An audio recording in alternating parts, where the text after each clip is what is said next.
Okay. Slow.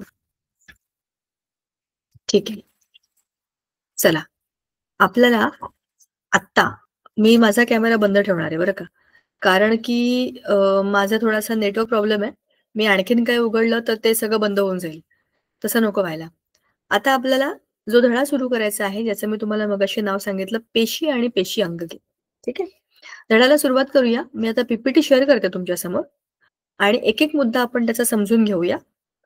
खूप मजेशीर, मस्त आणि इंटरेस्टिंग धडा आहे. कसा? बघा. सेल आणि सेल ऑर्गनेल्स म्हणजेच पेशी आणि पेशी अंगक. बघा, आपलं शरीर, कुठल्याही सजीवांचं शरीर हे पेशींनी बनलेलं असतं. हे पेशी आणि पेशी अंगक म्हणजे काय बरं? प्रत्येक सजीव पेशी आणि त्याच्यामध्ये असलेली छोटी छोटी रचना, ह्याला म्हणतात पेशी आणि पेशी अंगक. आता बघा, पेशींची रचना कशी असते? प्रत्येक पेशीची काही विशिष्ट रचना असते. वनस्पतींच्या पेशी वेगळ्या, प्राण्यांच्या पेशी वेगळ्या, प्राण्यांच्या प्रत्येक अवयवाच्या पेशी वेगळ्या. पण तरी सुद्धा दोन आपण जर कॅटेगरी केली, वनस्पती पेशी आणि प्राणी पेशी, तर त्यांच्यामध्ये काही गोष्टी ह्या प्राकर्षाने आपल्याला भिन्न जाणवतात. वनस्पतींच्या पेशींमध्ये पेशी भित्तिका असते, तर प्राण्यांमध्ये ती नसते. म्हणजे त्याला आपण सेल वॉल म्हणतो. वनस्पतींचे जे सेल्स असतात, त्यांच्या भोवती एक असं घट्ट, जाड असं आवरण असतं, त्याला म्हणतात पेशी भित्तिका. प्राणी पेशींमध्ये ती नाहीये. वनस्पती पेशींमध्ये विशिष्ट घटक असतात, त्याला आपण म्हणतो क्लोरोफिल, वॅक्युओल्स मोठे मोठे. ते प्राणी पेशींमध्ये नाहीये. आपल्या शरीरामध्ये कुठल्याही हिरव्या रंगाचं हरितद्रव्य वगैरे असं काहीच नाहीये. कोणतेच वेगळे घटक हे आपल्या प्राणी पेशीमध्ये नाहीयेत. सामान्य वैशिष्ट्य काय? आपल्या ज्या पेशी आहेत, ह्या सगळ्या जीवांचे मूलभूत घटक आहेत. जसं आपण बघितलं होतं, प्रत्येक पदार्थ हा सूक्ष्म कणांपासून बनलेला असतो. त्याला आपण अणू म्हणतो. अणू एकत्र येतात आणि रेणू बनतात. तसंच प्रत्येक सजीवाच्या रचनेमध्ये सगळ्यात मूलभूत घटक हा पेशी आहे. आणि त्या वेगवेगळ्या कार्यांसाठीच्या वेगवेगळ्या पेशी त्यांची त्यांची कार्य करत असतात. आता बघा, आता तुम्हाला ते चित्रामध्ये मी बघत राहणार आहे. मध्येच मीटिंग बंद झाली तर मला कळणार सुद्धा नाही. आता वनस्पती पेशी आणि प्राणी पेशी. आपण मगाशीच बोललो होतो, की वनस्पतींच्या पेशींना एक पेशी भित्तिका असते बघा. इथे तुम्हाला डार्क काळ्या रंगाची, हिरव्या रंगाची, डार्क ग्रीन कलरची अशी बॉर्डर दिसेल. प्राणी पेशीला असं काही नाहीये. नुसतेच गोल बटाट्यासारखं काहीतरी ठेवलेलं आहे इथे. पण हा हिरव्या हिरव्या रंगाचा जो बोर्ड आहे की नाही, ती आहे आपली वनस्पतींची पेशी. आता वनस्पतींमध्ये काही घटक हे स्पेशल असतात. त्याच्यामध्ये क्लोरोफिल असतं, ते आपल्याकडे नाही. पण बाकी बघा, काही गोष्टी सामान्य आहेत. केंद्रक, सायटोप्लाझम, मायटोकॉन्ड्रिया, एंडोप्लाझ्मिक रेटिक्युलम, ह्या सगळ्या सामान्य गोष्टी दोन्हीकडे सारख्या असतात. पण याच्या रचनेमध्ये काही गोष्टी वेगळ्या आहेत, ज्या याच्याकडे नाहीत. ह्याच्याकडे काही गोष्टी वेगळ्या आहेत, त्या याच्याकडे नाहीत. ठीक आहे? आता पेशी भित्तिका आणि पेशी पटल, वनस्पती पेशींमध्ये ते असतं. ते मजबूत आणि लवचिक असतं. ते पेशीला आकार देणं, संरक्षण करणं हे याचं मुख्य कार्य आहे. पेशी पटल म्हणजे काय? सगळ्याच पेशींमध्ये आढळणारं पातळ आणि लवचिक आवरण हे आपल्या प्राणी पेशींमध्ये असतं. ते पेशीतील घटकांना बाह्य पर्यावरणापासून वेगळं ठेवतं. प्राण्यांच्या पेशींना आजूबाजूला असलेल्या पर्यावरणापासून वेगळं ठेवण्याकरता पेशीपटल तर आहे. पण वनस्पतींच्या पेशींना पेशीपटलाच्या बाहेर पेशी भित्तिका आहे. असं का असेल? विचार करा बरं. प्राण्यांमध्ये पेशीपटल सफिशियंट आहे. पण वनस्पतींमध्ये पेशीपटलाबरोबर पेशी भित्तिका आहे. असं का असेल? विचार करा आणि या प्रश्नाचं उत्तर मला पुढच्या वेळेला सांगा. आता याची जरा रचना बघा. एक पातळ थर, प्राथमिक पेशी भित्तिका, प्रद्रव्य पटल, विद्राव्य प्रथिने, सूक्ष्म काष्ठतंतू, हेमिसेल्युलोज पेक्टिन, ही सगळी नावं वाचायची आपण. आत्ताशी आपण 8वीत आलोय. आपल्याला एक एक एक गोष्ट सुरू झाली आहे. आता तुम्हाला हे जेव्हा शब्द ओळखीचे होतील, तुम्हाला समजतील हे काय आहेत, तेव्हा तुम्हाला कळेल की हे सगळं काय असतं. बघा, सेल्युलोज म्हणजे एक प्रकारचं एक प्रकारची शर्करा. विद्राव्य प्रथिनं, प्रथिनांमुळे तर आपलं सगळं शरीर बनलेलं आहे. आपल्या शरीराचे बिल्डिंग ब्लॉक्सच प्रथिन आहे. प्रत्येक पेशीमध्ये वेगवेगळ्या प्रकारची प्रथिनं असतात. अगदी आपल्या DNA आणि RNA मध्ये पण प्रथिनं असतात. म्हणजे काही रचना असतात तशा. आता ह्या सगळ्यातनं आपल्याला हे कळतं की आपल्या प्राणी किंवा वनस्पती ह्यांचं संरक्षण आवरण कसं असतं. आता दुसरं आहे प्रद्रव्य पटलाची रचना. प्रद्रव्य पटल ही त्याची रचना. हे सगळे मुद्दे आपण पुस्तकात बघूया. आधी PPT मध्ये काय काय मुद्दे दिले ते बघा. पेशीद्रव्य आणि केंद्रक. पेशीद्रव्य किंवा पेशीद्रव म्हणजे लिक्विड. पेशीमध्ये असलेलं द्रव ज्याला आपण सायटोप्लाझम म्हणतो, तो एक तरल पदार्थ असतो. त्याच्यामध्ये अनेक पेशी अंगके असतात. जैव रासायनिक प्रक्रिया होण्याकरताच ते एक मीडियम आहे, बरोबर ना. केंद्रक म्हणजे पेशीतील नियंत्रण केंद्र. सर्व जैव रासायनिक क्रिया ते नियंत्रित करते आणि अनुवंशिक माहिती जतन करते. मग आहे आंतरद्रव्य जालिका आणि गोल्गी संकुल म्हणजेच गोल्गी कॉम्प्लेक्स. आणि आंतरद्रव्य जालिका म्हणजे आहे एंडोप्लाझ्मिक रेटिक्युलम. हे काय, पेशीत पदार्थांचे वहन करणारी ही जाळ्यासारखी रचना आहे. त्याचं प्रथिनांचे वाहक म्हणून कार्य करणं महत्वाचा भाग आहे. गोल्गी संकुल मध्ये काय, पेशीत संश्लेषित पदार्थांची वाहतूक आणि बदल करणे आणि पेशीतील पॅकेजिंग केंद्र आहे. इथे जे बनतं ते इकडे तिकडे पाठवण्याचं काम गोल्गी कॉम्प्लेक्स मध्ये होतं. तंतुकणिका आणि रिक्तिका. तंतुकणिका म्हणजे मायटोकॉन्ड्रिया. पेशीला ऊर्जा पुरवण्याचे कार्य करण्याचं ते एक मशीन आहे. आपल्या घरामध्ये कसं पॉवर स्टेशन असतं, त्याचं ते मेन स्विच ऑन केलं की आपल्या शरीरामध्ये सगळे आपल्या घरामध्ये लाईट म्हणजे इलेक्ट्रिसिटी येते. तेच तंतुकणिका म्हणजेच काय, मायटोकॉन्ड्रिया काय करतात, पेशीला ऊर्जा पुरवठा करतात आणि ते त्या पेशींचा ऊर्जा कारखाना म्हणून ओळखला जातात. रिक्तिका म्हणजे काय, व्हॅक्युअल्स. व्हॅक्युअल्स म्हणजे काय, रिकाम्या जागा. त्याच्यामध्ये काय आहे, वनस्पती पेशींमध्ये पाण्याची साठवण करण्याकरता किंवा त्याला ताठरता देण्याकरता, थोडक्यात त्याला कडक बनवण्याकरता काही रिक्तिका या वापरल्या जातात. आणि प्राणी पेशींमध्ये तर टाकाऊ पदार्थ साठवून ठेवण्याकरता आपल्या घरात जसं डस्टबिन असते की नाही, तसं ह्या आपल्या पेशींमध्ये रिक्तिका असतात. रिक्तिका, रिक्त म्हणजे रिकाम, जिथे काहीच नाहीये अशी गोष्ट, त्याच्यामध्ये तुम्ही काही टाकू शकता, बरोबर. आता त्यानंतर आहे लवके आणि त्याचे प्रकार. म्हणजेच काय, क्लोरोप्लास्ट, प्लास्टिड्स. वनस्पती पेशीत आढळणारे रंगीत आणि रंगहीन घटक म्हणजे काय, हरित लवक. प्रकार, हरितद्रव्य आणि इतर रंगीत प्लास्टिड्स. हरितद्रव्य म्हणजे क्लोरोप्लास्ट. इतर रंगीत प्लास्टिड कोणते कोणते असतात, ऑरेंज कलरचे, येलो कलरचे, असे बरेच असतात. उदाहरणार्थ, तुम्ही मुळा खाल्ला असेल किंवा गाजर खाल्लं असेल, त्या गाजराच्या मध्यभागी एक अशी ऑरेंज कलरची अशी रचना असते, घट्ट घट्ट कडक. ते त्यातनं तुम्हाला त्यातले दुसरे रंग म्हणजे ऑरेंज, येलो असे रंग त्यातनं तुम्हाला दिसू शकतात. पण हरितद्रव्य ही मुख्यत्वे पानांमध्ये असतात. तशाच पद्धतीची रंगीत प्लास्टिड सुद्धा पानांमध्ये असतात. काही पानं जांभळी असतात, काही लाल असतात, काही पिवळी, काही पांढरी. तर ही रंगीत प्लास्टिड्स म्हणजे काय, त्याच्यामध्ये असलेले रंग, ठीक आहे, त्यालाच आपण म्हणतो इतर इतर रंगाच्या त्याच्यामध्ये असलेल्या काय बरं म्हणतो आपण त्याला, त्याची रचना असते तशी.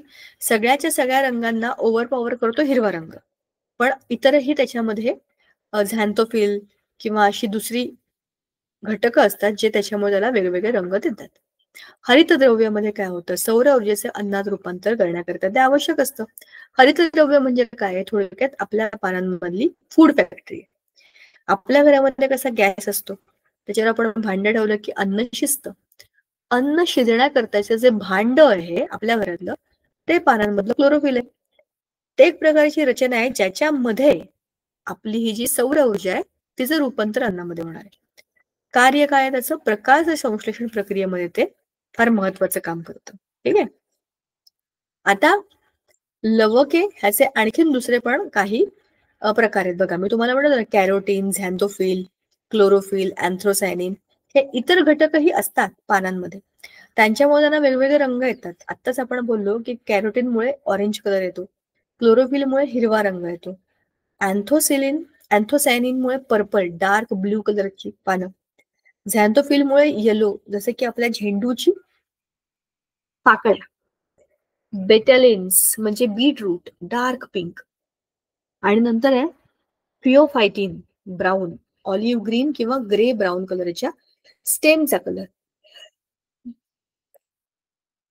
म्हणजे हे असे अनेक प्रकारचे कलरिंग एजंट्स आपल्या वनस्पतींमध्ये असतात. आता हे सगळंच्या सगळं जे आपण PPT मध्ये बघितलं ते जरा एकदा आपण आता पुस्तकात बघूया. पेशी आणि पेशी अंगके हा आहे आपला धडा. बघा, पेशी रचना हे आपल्याला मागच्या वर्षी ऑलरेडी झालेलं आहे. हे आपल्याला आपलं सोडवायचंय. याला काय म्हणतात, त्याला काय म्हणतात, त्याला काय म्हणतात. हे आपलं केंद्रक आहे. केंद्रकाच्या भोवतीच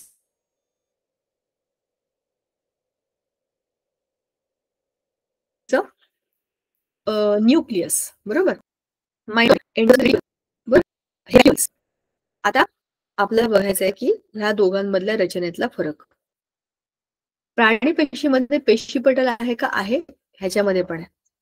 पेशी भित्तिका प्राणीमध्ये आहे का? आहे. वनस्पतीमध्ये आहे. प्राणीमध्ये आहे का? नाहीये. वनस्पतीमध्ये आहे. काय आहे आणि काय नाहीये सांगा बरं मला. ह्याच्यात काय आहे आणि काय नाही? प्राण्यांमध्ये आहे पण याच्यामध्ये नाही. हे तुम्हाला सोडवायचंय. करून मागच्या वर्षीच्या पुस्तकातनं तुम्हाला हे चित्र तुम्हाला सापडेल ना, त्यात तुम्हाला हे बघून सगळं लिहिता येईल बरं का. हे सोडवल्यावर तुम्हाला समजेल की दोघांमध्येही काय आहे आणि काय नाहीये. केंद्रक दोघांमध्येही आहे. केंद्रक लवके नाहीये आणि प्राण्यांमध्ये आहे, बरोबर. गोल्गी संकुल दोन्हीकडे आहे, तंतुकणिका दोन्हीकडे, रिक्तिका दोन्हीकडे. आता जरा समजून घेऊया पेशीचे भाग. पहिला आहे पेशी भित्तिका, सेल वॉल. शैवाल, कवक आणि वनस्पती पेशींभोवती ते आढळतं. प्राणी पेशीला पेशी भित्तिका नसते. पेशी भित्तिका म्हणजे पेशी पटलाभोवती असणारे मजबूत आणि लवचिक आवरण. पेशी भित्तिका मूलतः सेल्युलोज आणि पेक्टिन या कर्बोदकांपासून बनलेल्या असतात. कशापासून बनलेल्या असतात पेशी भित्तिका ह्या? सेल्युलोज आणि पेक्टिन. ठीक आहे. कर्बोदक म्हणजे कार्बोहायड्रेट्स. कालांतराने आवश्यकतेनुसार लिग्निन, स्युबेरिन, क्युटिन अशी बहुवारिके पेशी भित्तिकेमध्ये तयार होतात. पेशी भित्तिकेचं मुख्य काम आहे पेशीला आधार देणं, त्याच्यात जाणाऱ्या अतिरिक्त पाण्याला अडवून ठेवणं आणि पेशीचं रक्षण करणं. इथेच आपल्या प्रश्नाचं उत्तर आहे. मी तुम्हाला मगाशी विचारलं होतं की वनस्पतींमध्ये पेशी भित्तिका आहे पण प्राण्यांमध्ये ती का नाहीये? तर सगळ्यात महत्वाचं कारण हे आहे की प्राणी हे लोकोमोशन करतात, म्हणजे एका ठिकाणून दुसरीकडे जाऊ शकतात. पण वनस्पतींना तो ऑप्शन नाहीये. ते जिकडे असतात तिथेच ते असतात. ज्या ठिकाणी बीज रुजते त्याच ठिकाणी ते झाड जन्माला येतं आणि तिथेच ते राहतं. अगदी जन्माला येईपासून मरेपर्यंत त्याची जागा फिक्स असते. ते एकाच ठिकाणी अडकलेले असतात. मग त्या ठिकाणी खूप जास्त पाणी आलं, पाऊस आला, दुष्काळ पडला, जे काही आहे, पाण्यामुळे किंवा दुसऱ्या कुठल्याही हवेच्या किंवा टेम्परेचरच्या बदलामुळे आपल्या शरीराला काही त्रास होऊ नये, आपल्या रचनेमध्ये काही बिघाड होऊ नये, याकरता एक प्रोटेक्शन पाहिजे की नाही. तुम्ही जिथे उभे आहात तुम्ही नीट उभे असले तर तुम्ही पडणार नाही, तुम्हाला लागणार नाही, तुम्हाला काही त्रास होणार नाही, बरोबर. ह्याला आपण म्हणतो त्याची रचना. हा प्रॉब्लेम वनस्पतींना आहे, प्राण्यांना त्याची गरज नाही. पाणी पडायला लागलं की प्राणी तिकडनं जागा सोडतील, दुसरीकडे निघून जातील. खूप जास्त पाऊस पडत असेल तर आपण घरात येऊन बसतो की नाही. कुठलेही प्राणी बघा, जिकडे आडोस आहे तिथे जाऊन स्वतःचं संरक्षण करतो. पण वनस्पतींना तो ऑप्शन नाहीये, म्हणून त्यांच्या पेशींना आधार देणं सगळ्यात पहिली गोष्ट, अतिरिक्त पाण्याला अडवणं आणि त्याला सुरक्षा प्रदान करणं, हे सगळ्यात महत्वाचं काम पेशी भित्तिकेचं आहे. आणि म्हणूनच ती वनस्पतींमध्ये आहे आणि प्राण्यांमध्ये नाहीये. आता प्रदव्य पटल किंवा पेशी पटल त्याला म्हणतात सेल मेम्ब्रेन किंवा प्लाझ्मा मेम्ब्रेन. हे पेशीभोवती असणारे अतिशय पातळ, नाजूक आणि लवचिक आवरण असून ते पेटीतील घटकांना बाह्य पर्यावरणापासून वेगळे ठेवते. हे असं जास्त चित्र आपण मगाशी PPT मध्ये पाहिलं होतं. म्हणजे काय होतं, हे पेशीभोवती असणारं एक पातळ, नाजूक आणि लवचिक आवरण आहे. ते पेशीतील घटकांना बाह्य पर्यावरणापासून वेगळं ठेवतं. म्हणजे एका बाजूला बाउंड्री आहे आणि एका बाजूला आतलं खूप कॉम्प्लेक्स स्ट्रक्चर आहे. त्या गोष्टींना वेगळं ठेवण्याचं काम, म्हणजे पेशीतील घटक बाह्य आवरणापासून वाचवायचं काम, प्रोटेक्शनचं काम, आतलं आत हे पेशी द्रव्यपटल किंवा पेशीपटल, प्रद्रव्यपटल करत असतं. स्फुरील मेदाच्या म्हणजेच काय, फॉस्फोलिपिडच्या 2 थरांमध्ये मिसळलेले प्रथिनांचे रेणू अशी प्रद्रव्य पटलाची रचना असते. प्रद्रव्य पटल काही ठराविक पदार्थांना ये-जा करू देते, ते काही पदार्थांना अटकाव करते, म्हणून त्याला निवडक्षम पारपटल म्हणजे सिलेक्टिव्ह परमिएबल मेम्ब्रेन असं म्हणतात. या गुणधर्मामुळे पाणी, क्षार, ऑक्सिजन असे उपयुक्त रेणू पेशीमध्ये प्रवेश करतात, तर कार्बन डायऑक्साईड सारखे टाकाऊ पदार्थ पेशी बाहेर पडतात. सगळ्याच गोष्टी जर पेशीमध्ये आपण अडवून ठेवल्या तर आपली पेशी काय होईल, खराब होईल, तिला त्रास होईल. अनावश्यक वस्तू जमा करून ठेवल्यामुळे पेशीमध्ये काही विषारी पदार्थ पण तयार होतील, जे की त्याच्या वाढीकरता, इव्हन त्याच्या जीवाकरता पण धोकादायक असू शकतात. मग काय करायचं? मग पेशीमधून काहीच गोष्टी बाहेर गेल्या पाहिजे आणि काहीच गोष्टी आत यायला पाहिजे. जर पाणी सर्रास आत बाहेर करू दिलं आपण तर काय उपयोग आहे? आपली पेशीमधले सगळे पदार्थ बाहेर निघून जातील त्या पाण्याबरोबर. आणि दुसरं, जर काही येऊच दिलं नाही तर चांगलं पाणी प्यायची वेळ येईल तेव्हा बाहेरचं पाणी येईल का? नाही येऊ शकणार. म्हणजेच बाहेर खूप मीठ आहे पाण्यामध्ये, तर मीठ मला नकोय, मला फक्त पाणी हवंय. मिठाला बाहेरच ठेवायचं आणि पाण्याच्या रेणूंना आत येऊ द्यायचं. त्याला म्हणतात सिलेक्टिव्ह म्हणजे निवडक. परमिएबल म्हणजे आतून बाहेर, बाहेरून आत येऊ शकणाऱ्या, परमिशन देणाऱ्या. मेम्ब्रेन म्हणजे पटल म्हणजे पडदा. असं हे सिलेक्टिव्ह परमिएबल मेम्ब्रेन असतं. त्याच्यामुळे पाणी, क्षार, ऑक्सिजन आपल्याला जे बाहेर फेकून द्यायचंय ना, समजा ही आपली पेशी आहे, याच्यामधनं नको असलेल्या गोष्टी मला बाहेर टाकायच्या आहेत, बाहेर जाण्याकरता दरवाजा उघडेल. काही गोष्टींना आत येऊ द्यायचे, त्याच आत येतील तरच दरवाजा उघडेल. दुसरं कोणी आलं आणि कळलं की हे अनावश्यक आहे, तर आपला दरवाजा उघडणार नाही. कसला? इथल्या ह्या रचनेचा. त्यालाच म्हणतात सिलेक्टिव्ह परमिएबल मेम्ब्रेन. ठीक आहे. पेशी बाहेर काही बदल झाले तरी पेशीतील पर्यावरण कायम राखण्याचे काम हे प्रद्रव्य पटल करते. ह्याला समस्थिती असे म्हणतात. बघा, उदाहरणार्थ तुम्ही स्विमिंग करायला गेलात पाण्यामध्ये, आपल्या शरीराच्या आत पण पाणी आहे, जवळपास 70% पाणी. तुम्ही ज्या स्विमिंग पूलमध्ये जाल, नदीमध्ये जाल, तलावामध्ये, विहिरीमध्ये, कुठेही तुम्ही गेलात, तुमच्या आजूबाजूलाही पाणी आहे, तुमच्या शरीराच्या आतमध्येही पाणी आहे. आता जर आपलं शरीर हे एखाद्या जाळीसारखं असतं, तर आतलं पाणी बाहेर, बाहेरचं पाणी आत, असं आरामात होऊ शकलं असतं. पण आपलं शरीर तसं नाहीये.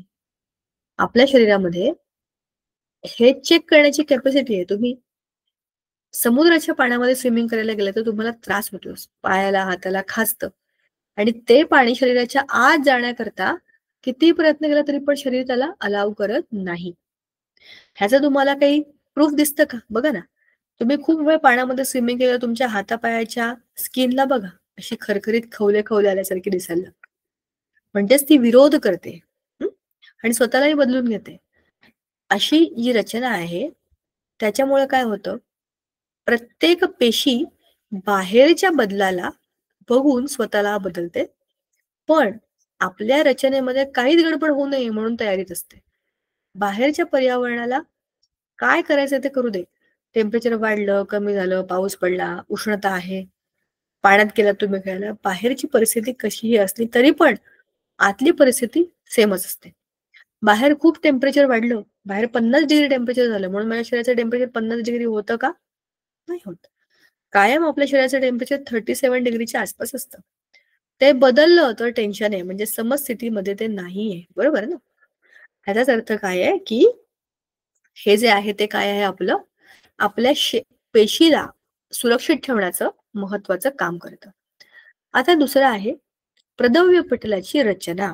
हे जे प्रद्रव्य पटल आहे, ज्याला आपण वरती आता काय म्हणालो, आपलं प्रद्रव्य पटल म्हणजेच आहे, इंग्लिशमध्ये त्याचं नाव जास्त सोपं आहे, प्लाझ्मा मेम्ब्रेन. ठीक आहे. प्रद्रव्य म्हणजे प्लाझ्मा, पटल म्हणजे मेम्ब्रेन. पेशीचा ऊर्जा म्हणून चालणाऱ्या क्रिया कशा असतात? ह्या क्रिया पेशीय भक्षण आणि पेशी उत्सर्जन, म्हणजे अन्न खाणे आणि नको असलेले अन्न बाहेर टाकून देणे. पेशीय भक्षण म्हणजे काय? एंडोसायटोसिस. बाहेरील पर्यावरणातून अन्न आणि इतर पदार्थ गिळंकृत करणे म्हणजे पेशीय भक्षण. प्रत्येक पेशी ही छोटी सूक्ष्मजीव आणि प्रत्येक पेशी ही काहीतरी वेगळी आणि जिवंत असते. इतर सगळ्या सजीवांप्रमाणे पेशीला सुद्धा पाण्याची, अन्नाची, झोपेची आणि सगळ्या बेसिक ऊर्जा, बेसिक क्रिया, उदाहरणार्थ अन्न खाणे आणि अनावश्यक अन्न बाहेर टाकणे, हा सगळ्या करण्याची गरज पडते. मग पेशी उत्सर्जनामध्ये काय होतं? पेशी आपल्या शरीरामध्ये नको असलेले टाकाऊ पदार्थ बाहेर टाकून देते. आणि भक्षण म्हणजे काय? जेवणे. प्रत्येक पेशी, आत्ताच बोललो आपण त्याप्रमाणे, सजीव आहे. तर प्रत्येक पेशीला जगण्याकरता अन्नाची गरज आहे. हे अन्न कुठून मिळेल? आजूबाजूला असलेल्या पदार्थांमधनं ते अन्न मिळवायचं. त्याला म्हणतात पेशीय भक्षण. पेशीची ऊर्जा न वापरता चालणाऱ्या क्रिया. हे खूप इंटरेस्टिंग आहे. कितीतरी गोष्टी, आपली पेशी खूप स्मार्ट असते. आपला सेल जो आहे ना, body cell, it's very smart. तो खूप साऱ्या गोष्टी ऑटोमॅटिक करतो. त्याच्याकरता स्वतःची ऊर्जा वापरत नाही तो. उदाहरणार्थ डिफ्युजन म्हणजे विसरण. ऑक्सिजन, कार्बन डायऑक्साईड सारखे लहान रेणू पेशीमध्ये घेणे किंवा पेशी बाहेर जाणे. ह्याच्यामध्ये काय होतं? डिफ्युजन. हे आपल्या सेलचं मेम्ब्रेन आहे आणि इकडनं कार्बन डायऑक्साईड बाहेर जाणं किंवा इकडनं ऑक्सिजन आत येणं, ह्याला म्हणतात डिफ्युजन. हवेच्या प्रेशर डिफरन्समुळे, म्हणजे त्याच्या कॉन्सन्ट्रेशन डिफरन्समुळे होणारे हे बदल आहेत. परासरण म्हणजे ऑस्मोसिस. जास्त पाणी असलेल्या भागाकडून कमी पाणी असलेल्या भागाकडे निवडक्षम पारपटलातून होणारा पाण्याचा प्रवास म्हणजे परासरण. ही भौतिक क्रिया असून ती घडण्याच्या 3 वेगवेगळ्या शक्यता असतात. सगळ्यात पहिलं बघा, वनस्पती पेशीतील परासरण आणि प्राणी पेशीतील परासरण कसे होते, जरा ते आपण बघूया. 4-5 बेदाणे पाण्यात ठेवून 1 तासानंतर काय होतं ते बघा. नंतर तेच बेदाणे साखरेच्या द्रावणामध्ये ठेवा आणि त्याचे निरीक्षण करा. निरीक्षणाच्या नोंदी ठेवा आणि वर्गात चर्चा करा. पावसाळ्यामध्ये लाकडी दरवाजे घट्ट बसतात, तर त्याचे का होते? ह्या सगळ्या उदाहरणांमध्ये, या दोन्ही उदाहरणांमध्ये आपण जे बघितलं, ते बेदाणे असू दे, नाही तर ते लाकडी दरवाजे असू दे, त्यांच्या रचनेमध्ये बाहेरून पाणी आत आलेलं आहे. म्हणूनच ज्या आकाराचे बेदाणे होते त्यापेक्षा ते फुगलेले, असे टूम झालेले दिसतात, कारण त्याच्यामध्ये काय होतं? पाणी जातं. आता तेच पाणी भरलेले बेदाणे तुम्ही साखरेच्या किंवा मिठाच्या पाण्यात टाका. मिठाच्या पाण्यात टाकल्याने काय होतं? बाहेर मीठ जास्त असल्यामुळे ते पाणी बाहेर सोडायला लागतं आणि ते परत कसे होतात? बारके बुरके होतात. बरोबर की नाही? आता समपरासरी म्हणजे आयसोटोनिक द्रावण. आता काय होतं? पेशीभोवती असलेले माध्यम आणि पेशी या दोन्ही मधील पाण्याचे प्रमाण सारखे असते. त्यामुळे पाणी आत व बाहेर जात नाही. बरोबर की नाही? ह्या द्रावणामध्ये काय होतं? पेशी बाहेर असलेले माध्यम आणि पेशी या दोघींमधील पाण्याचे प्रमाण सारखे आहे. एकीकडे मिठाचं पाणी, एकीकडे साधं पाणी असं असेल तर काय होईल? साध्या पाण्याकडून मिठाच्या पाण्याकडे. इथे काय आहे? Salt water.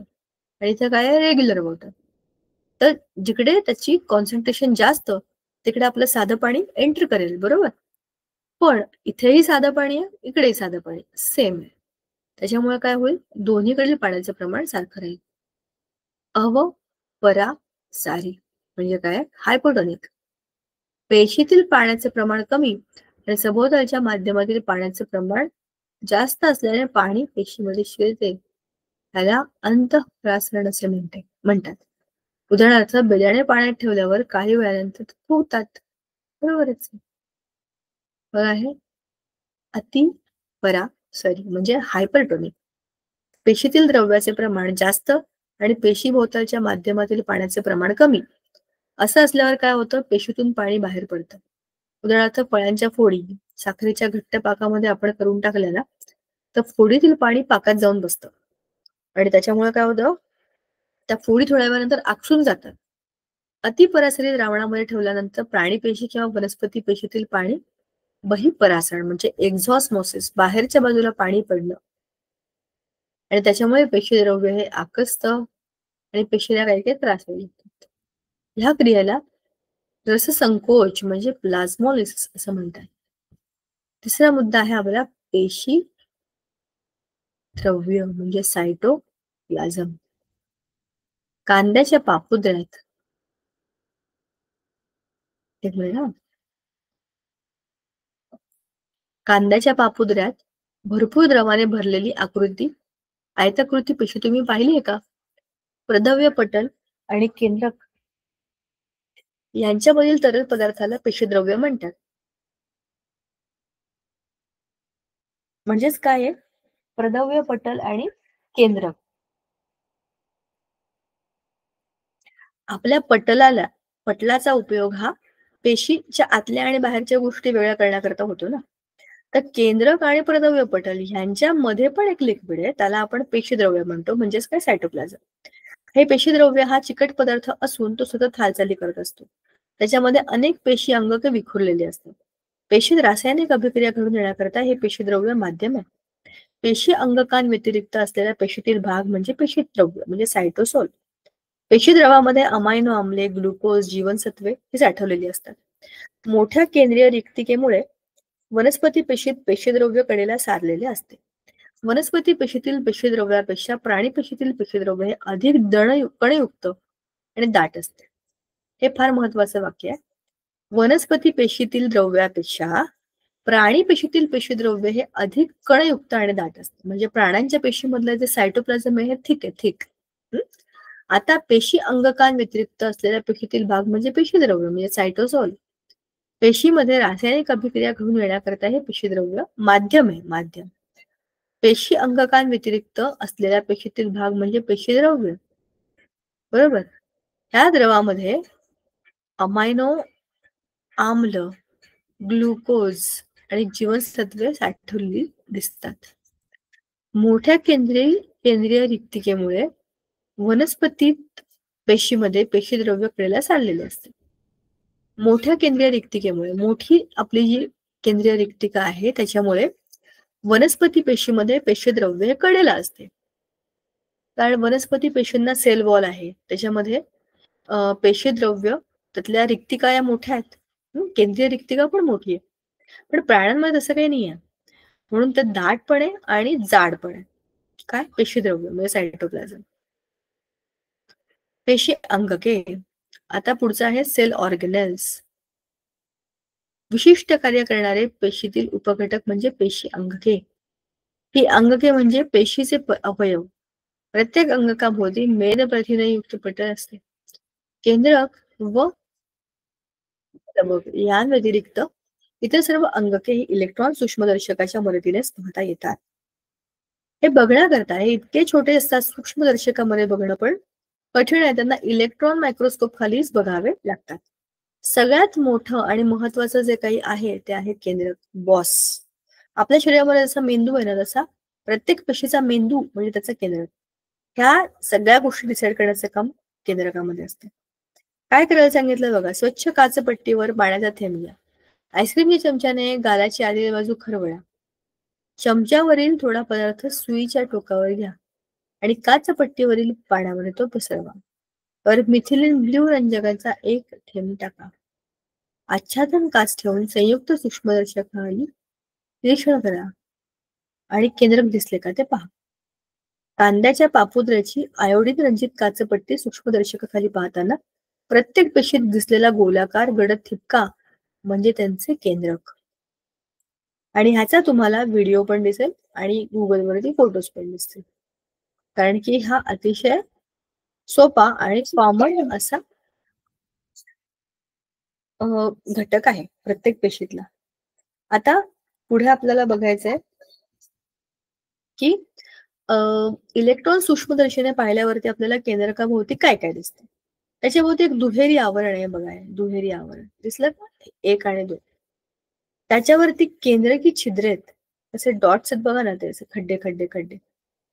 केंद्रकाच्या आत बाहेर होणारे पदार्थांचे वहन या छिद्रांमधून होते. छोटे छोटे दरवाजे आहेत आतून बाहेर टाकायला, बाहेरून आत टाकायला. ठीक आहे. केंद्रकामध्ये एक गोलाकार केंद्रकी म्हणजे न्यूक्लिओलस. न्यूक्लियस ही एक सेंट्रल जागा आहे. त्याच्यामध्ये जो बसला सगळ्यांचा कंट्रोलर तो आहे तुमचा न्यूक्लिओलस. रंगसूत्रांचे त्याच्यावर एक जाळे असते. रंगसूत्रे ही पातळ दोऱ्यासारखी पेशी विभाजनाच्या वेळी त्यांचे रूपांतर गुणसूत्रांमध्ये होते. गुणसूत्रांवरील कार्यात्मक घटकांना जनुक असं म्हणतात. आपल्या केंद्रकामध्ये सगळ्यात महत्वाची गोष्ट जर कुठली असते ना, तर ती असते आपले न्यूक्लिओलस. म्हणजेच काय, त्याच्यामध्ये आपले DNA, RNA ह्या गोष्टी असतात. त्याच्यावरती जे काही कण असतात बारीक बारीक, त्याच्यामध्ये आपल्या सगळ्या गुणसूत्रांचा एक क्रम असतो. उदाहरणार्थ, आपल्या डोळ्यांचा रंग कसा असावा, आपले केस कसे असावे, कर्ली, सरळ, आपला रंग कसा असावा, आपली उंची किती असावी, हे आपण नाही ठरवत. आपल्या पेशीमध्ये असलेली जनुक ठरवलं. आणि ही जनुक कुठे असतात? गुणसूत्रांवर असतात. त्याचं कार्य काय? केंद्रकाचं कार्य फार महत्वाचं.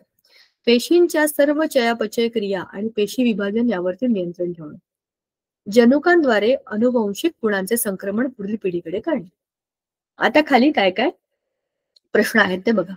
रक्तातील लोहित रक्तकणिकांमधील म्हणजे RBC केंद्रक नष्ट झाल्याने हिमोग्लोबिनसाठी अधिक जागा उपयुक्त होते आणि जास्त ऑक्सिजन वाहून नेला जातो. वनस्पतींच्या रसवाहिन्यातील चाळणी नलिकांमधील केंद्रक नष्ट झाल्याने त्या पोकळ होतात आणि अन्न पदार्थांचे वहन सोपे होते. आंतरद्रव्य जालिका म्हणजे एंडोप्लाझ्मिक रेटिक्युलम हा पुढचा पेशी अंगकाचा घटक आहे बघा. आंतरद्रव्य जालिका नावातच अर्थ आहे. एकमेकांबरोबर त्या जोडलेल्या आहेत कारण त्यात जालिका आहे. आंतरद्रव्य म्हणजे द्रव्याच्या अंतर्गत त्या असतात आणि त्याच्यामध्ये द्रव्य फिरत राहतं. तो ट्रान्सपोर्टचा भाग आहे. पेशीच्या आतमध्ये विविध पदार्थांचे वहन करणाऱ्या अंगकाला आंतरद्रव्य जालिका असं म्हणतात.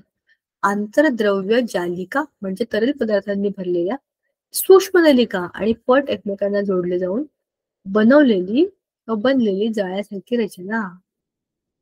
आंतरद्रव्य जालिका आतील बाजूने केंद्राला म्हणजे केंद्रकाला, तर बाहेरील बाजूने प्रद्रव्य पटलाला जोडलेले असतात. याचा आतला भाग जो आहे ना, तो कशाला जोडलाय बघा, केंद्रकाला.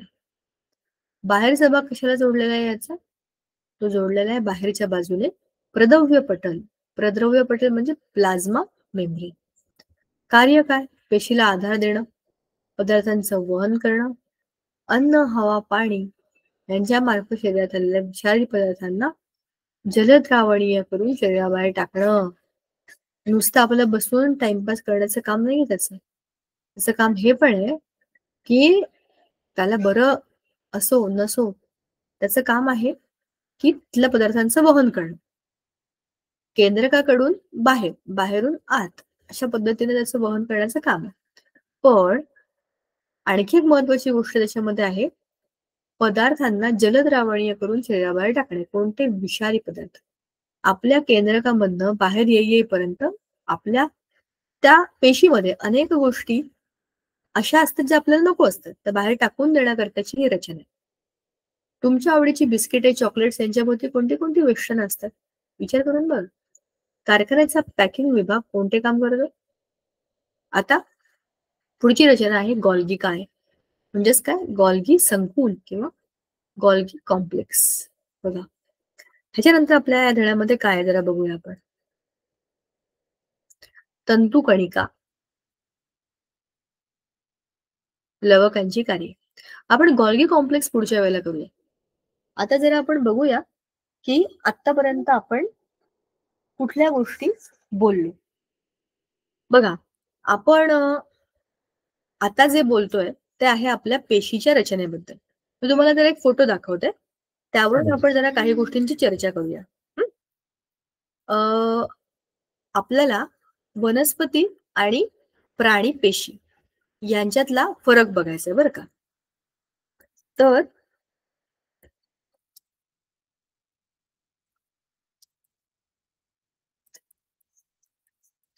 एक आपण चित्र बघू, त्यातनं आपल्याला बऱ्याचशा गोष्टी समजतील. हा, हे बघा, छान चित्र आहे. एका पानावर ठेवते म्हणजे तुम्हाला सगळ्यांना मला ते दाखवता येईल.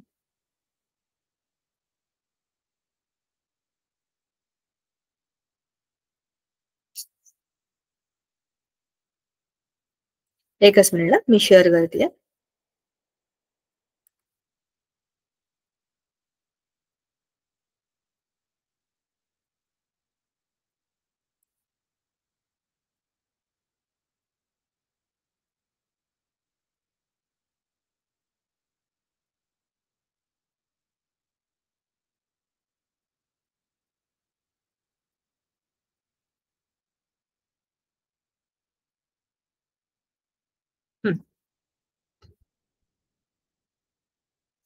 सूक्ष्मदर्शकाखाली आपल्याला वनस्पती आणि प्राणीपेशी कशा दिसतात? अरे जर आपण जर हाँ जी बोलिए। ये प्रेजेंट नहीं हुआ है। हाँ मैं अभी कर रही हूँ, मैं पेज प्रेजेंट कर रही हूँ, मतलब I am showing a different page to them. Just one second. उसमें दोनों का कंपॅरेटिव्ह पिक्चर है। See this is the picture. बघा, आता आपण जे बोलतोय ना, ते इथे सगळ्या रचना आहेत. ही वनस्पती पेशी डाव्या बाजूला आणि बाजूला बघा उजवीकडे प्राणी पेशी. ही जी हिरव्या रंगाची डार्क बॉर्डर आहे की नाही, ही काय आहे? पेशी भित्तिका. भित्तिका या शब्दाचा अर्थच आहे भिंत. पेशीच्या भोवती असलेली भिंत किती जाड, थिक दिसली? अशी काही प्राण्यांच्या भोवती नाहीये. प्राणी भित्तिका अगदी तरल पट्टी आहे. आता मध्यभागी काय आहे? हे रिक्तिका. बघा, रिक्त जागा. हे काय आहे? हरित लवक म्हणजे क्लोरोफिल. हे आपल्याकडे आहे का? नाहीये. इथे काय आहे? तंतुकणिका दोन्हीकडे, बरोबर? माइटोकॉन्ड्रिया.